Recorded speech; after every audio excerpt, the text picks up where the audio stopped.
Hello student, welcome to my YouTube channel commerce with Swati. आज के इस क्लास में हम लोग जानेंगे बेसिक अकाउंटिंग टर्म्स के बारे में। उन बच्चों के लिए उन्होंने अभी अकाउंट्स पढ़ना शुरू किया है या क्लास 11th में एडमिशन लिया है, उन्हें ये अकाउंटिंग टर्म्स को जानना बहुत ज़रूरी है। इन्हीं अकाउंटिंग टर्म्स को जब आप समझ जाएंगे तो अकाउंट्स को जान पाएंगे। तो स्टूडेंट, सबसे पहले तो हम लोग ये जानते हैं कि अकाउंट्स क्या है, ये अकाउंटिंग हम किसे कहते हैं। तो अकाउंट्स जो है वो व्यापार की एक भाषा है। वह व्यापार के बारे में हमें सूचनाएं बतलाता है कि व्यापार में क्या हो रहा है, व्यापार प्रॉफिट में जा रहा है या व्यापार लॉस में जा रहा है, व्यापार में कितनी पूंजी लगी हुई है, व्यापार में लेन देन जो हो रहे हैं किनके साथ हो रहे हैं, किन्होंने व्यापार में रुपया लगाया है या किन्होंने व्यापार में पूंजी लगाई है, व्यापार से किसको रुपया लेना है या किसको व्यापार से रुपया लेना है, ये सारी जानकारी कौन देता है? अकाउंट्स देता है। तो इस अकाउंट्स को जानने से पहले आपको कुछ अकाउंटिंग टर्म्स हैं, इसको जानना बहुत ज़रूरी है। तो आइए हम लोग जानते हैं इन अकाउंटिंग टर्म्स के बारे में। तो सबसे पहले हम लोग जानेंगे कैपिटल के बारे में। ये कैपिटल क्या है? जब कोई व्यक्ति अपने व्यापार में कैश या कोई सामान या वस्तु पूंजी के रूप में लगाता है, यानी कि दोबारा उसे निकालने के उद्देश्य से नहीं लगाता है, बल्कि उस रुपया या संपत्ति यह सोचकर लगाता है कि उसके द्वारा ही यह व्यापार को आगे बढ़ाएगा, तो उसे हम पूंजी कहते हैं, कैपिटल कहते हैं। तो ये जो कैपिटल होता है वो कैश के रूप में भी हो सकता है या किसी सामान या संपत्ति के रूप में भी हो सकता है। आगे हम जानेंगे कि ये संपत्ति क्या है, तब हम विशेष रूप से चर्चा करेंगे कि संपत्ति यानी एसेट्स क्या कहते हैं। आपको बस यहाँ पर ये समझना है कि कोई भी व्यक्ति जिसने बिजनेस स्टार्ट किया हो उस बिजनेस में अपने द्वारा जो भी चीज़ लगाता है उसे उस व्यापार की पूंजी कहा जाता है, उस व्यापार का कैपिटल कहा जाता है। दूसरे टर्म्स के रूप में हम जानेंगे ट्रांजैक्शन यानी कि लेन देन, इसे हम पूंजी कहते हैं। दूसरा अकाउंटिंग टर्म्स है ट्रांजैक्शन यानी कि लेन देन। व्यापार में बहुत सारे व्यक्ति जुड़े होते हैं व्यापार से। फॉर एग्जाम्पल, मान लो ये व्यापार है ए का, यहाँ पर एक व्यक्ति है राम ने इस बिजनेस से कोई सामान खरीदा, तो वो राम क्या दिया? राम अगर मान लो कैश में लेन देन किया है तो वो कैश दिया, और ये बिजनेस उसको क्या दिया? वो सामान दे दिया, वो माल दे दिया, वो गुड्स दे दिया। तो यहाँ पर क्या हुआ? यहाँ पे दो पक्ष हो गए, एक लेने वाला और एक देने वाला। तो ये जो लेन देन हुआ राम और बिजनेस ए के बीच, ये क्या कहलाएगा? लेन देन यानी कि ट्रांजैक्शन। यहाँ पर जो बिजनेस ए को राम ने कैश दिया और ए बिजनेस ने राम को क्या दिया? माल दिया, या राम ने जो सामान ए से खरीदी वो सामान दिया। तो इन दोनों के बीच क्या हुआ? लेन देन हुआ। राम क्या दिया? कैश दिया, और ए बिजनेस क्या दिया राम को? पर्टिकुलर वो सामान जिसके लिए राम ने कैश दिया था। तो यहाँ पर लेन देन से स्पष्ट हो रहा है कि एक है लेने वाला और एक है देने वाला। तो इस प्रकार का व्यापार में जब लेन देन होता है तो हम उसे क्या कहते हैं? ट्रांजैक्शन कहते हैं। लेन देन में आपको यहाँ पर एक बात का ध्यान रखना है कि ये जो भी लेन देन होनी चाहिए वो मौद्रिक लेन देन होनी चाहिए, फिनेंशियल ट्रांजैक्शन होना चाहिए, वित्तीय लेन देन होनी चाहिए। यानी कि लेन देन ऐसा होना चाहिए जो मुद्रा या रुपया के रूप में हो, या जिसे मुद्रा या रुपया के रूप में मापा जा सके। उसी लेन देन को हम व्यावसायिक लेन देन कहते हैं और उसी को हम ट्रांजैक्शन कहते हैं, लेन देन कहते हैं।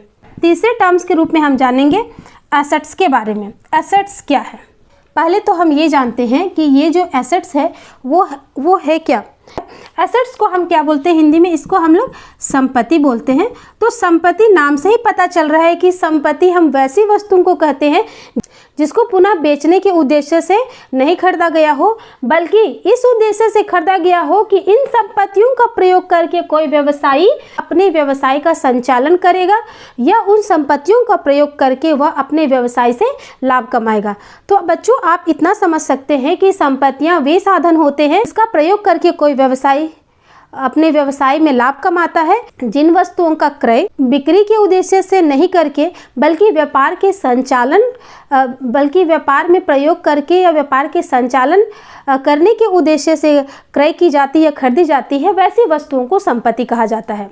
ये संपत्तियां व्यवसाय में दीर्घकाल तक रहती है, लंबे समय तक रहती है, क्योंकि इन्हीं संपत्तियों का प्रयोग करके तो व्यवसाय संचालित होते हैं, व्यवसाय के कार्यों का संपादन किया जाता है। फॉर एग्जाम्पल, कोई फर्नीचर का व्यवसायी है। मान लीजिए कि राम एक व्यवसायी है, जो फर्नीचर का व्यापार करता है, यानी कि उसका जो भी बिजनेस है वो फर्नीचर का है, वह फर्नीचर से बने सामानों का व्यापारी है। तो ये जो फर्नीचर होगा इस राम के लिए या उस व्यापार के लिए माल होगा, क्योंकि वो फर्नीचर क्रय करता है पुनः बेचने के लिए। लेकिन यदि इस राम के पास एक कंप्यूटर है जिसमें वह अपने व्यापार से संबंधित डेटा को स्टोर रखता है, व्यापार से संबंधित कार्यों को करने के लिए उन्होंने कंप्यूटर रखा हुआ है, तो ये जो कंप्यूटर है उस राम के लिए क्या है? संपत्ति, क्योंकि वह कंप्यूटर को पुनः बेचने के लिए नहीं खरीदा है, वह कंप्यूटर का प्रयोग अपने व्यवसाय के संचालन के लिए करता है। तो इस प्रकार राम के लिए कंप्यूटर क्या है? एक संपत्ति है, एक एसेट्स है। तो आगे हम जानेंगे कि संपत्ति कितनी तरह की होती है या संपत्तियों के प्रकार क्या हैं। तो यहाँ पर हम लोग जानेंगे संपत्तियों के प्रकार के बारे में। तो बेसिकली जो संपत्ति है या एसेट्स है वो दो प्रकार की होती है, करेंट एसेट्स और नॉन करेंट एसेट्स, जिसको हम लोग बोलते हैं गैर चालू संपत्ति और दूसरे को बोलते हैं चालू संपत्ति। तो गैर चालू संपत्ति है उसको हम स्थायी संपत्ति भी कहते हैं। स्थायी संपत्ति यानी कि फिक्स्ड एसेट्स, इसे क्या बोला जाता है? नॉन करेंट एसेट्स, और इसे कहेंगे करेंट एसेट्स।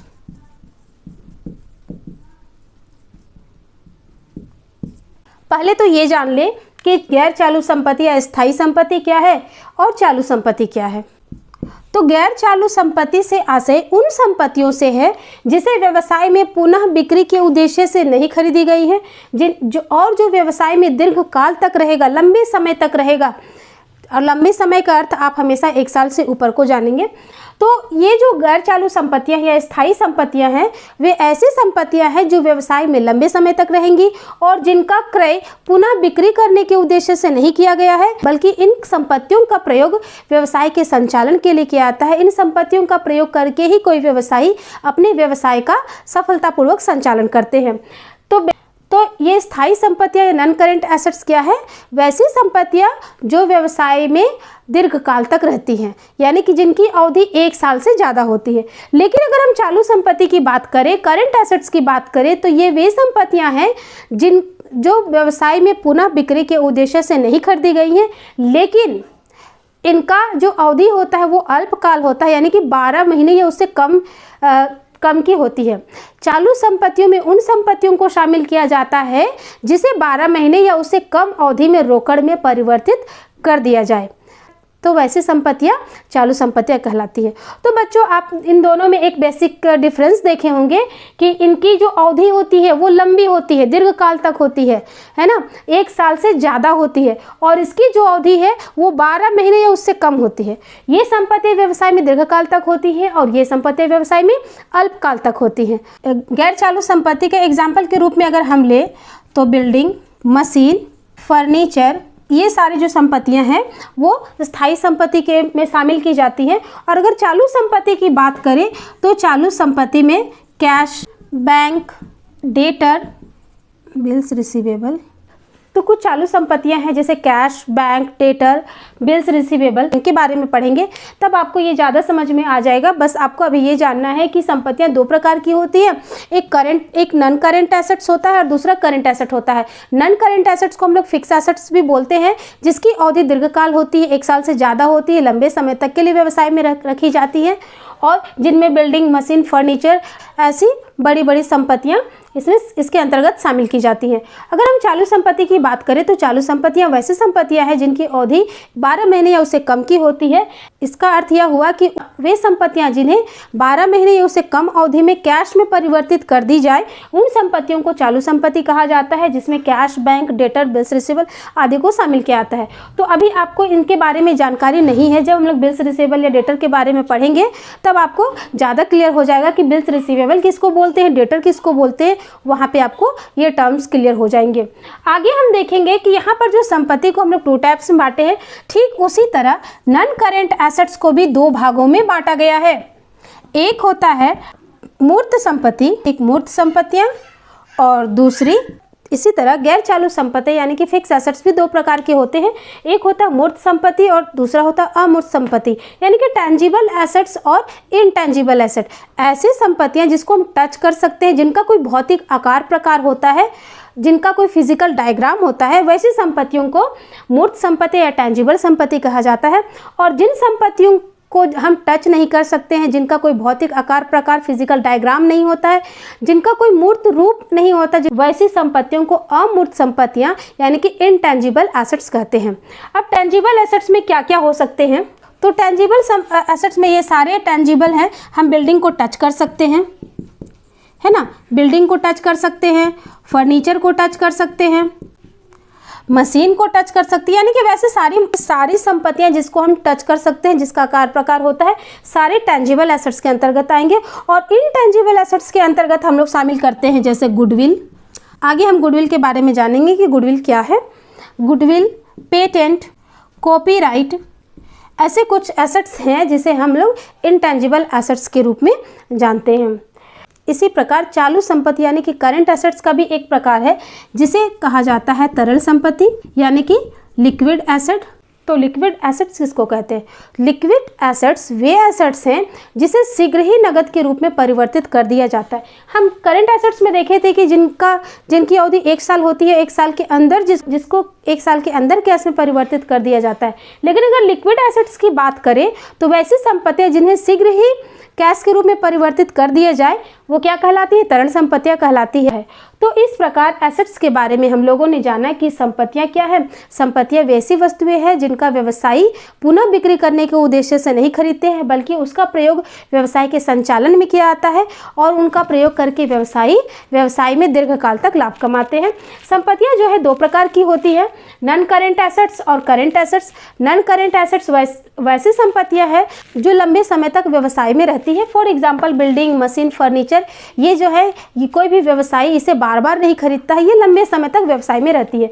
चालू संपत्ति या करंट एसेट वैसी संपत्ति को कहते हैं, वैसे एसेट्स को कहते हैं जिनकी अवधि 1 साल या उससे कम की होती है, यानी कि वैसी संपत्तियां जिसे 1 साल या उससे कम अवधि में नगद में परिवर्तित किया जा सके, कैश में परिवर्तित किया जा सके, वैसी संपत्ति को करंट एसेट कहते हैं। नॉन करंट एसेट को हम लोग 2 भाग में बांटे हैं, टेंजिबल एसेट्स और इनटेंजिबल एसेट्स। वैसी संपत्तियां जिसे हम टच कर सकते हैं, जिसका कोई आकार प्रकार फिजिकल डायग्राम होता है, उसे हम टेंजिबल एसेट्स कहते हैं। For example building, furniture, machine, जिसे हम टच कर सकते हैं। इनटेंजिबल एसेट्स में उन संपत्तियों को शामिल किया जाता है जिसे हम टच नहीं कर सकते हैं, सिर्फ हम उसे महसूस कर सकते हैं, फील कर सकते हैं। तो इस प्रकार इसमें गुडविल, पेटेंट, कॉपीराइट, इन संपत्तियों को शामिल किया जाता है। ठीक इसी प्रकार करंट एसेट्स का भी एक टाइप है जिसे हम लोग बोलते हैं लिक्विड एसेट्स या तरल संपत्ति। और तरल संपत्ति उन संपत्तियों को कहा जाता है जिसे शीघ्र ही नकद के रूप में परिवर्तित किया जाता है। तो उम्मीद है कि स्टूडेंट आप लोगों को आज का यह क्लास समझ में आ गया होगा। आगे के अकाउंटिंग टर्म्स हम नेक्स्ट क्लास में देखेंगे। अगर आप लोगों को वीडियो अच्छा लगा हो तो प्लीज़ इसे लाइक करें, अपने दोस्तों को ज़रूर शेयर करें, और अगर आप चैनल पे नए हैं तो चैनल को सब्सक्राइब करना मत भूलिए। चैनल को ज़रूर सब्सक्राइब कर लीजिए ताकि आगे की वीडियो की नोटिफिकेशन आपके पास आती रहे। Thank you for watching this video.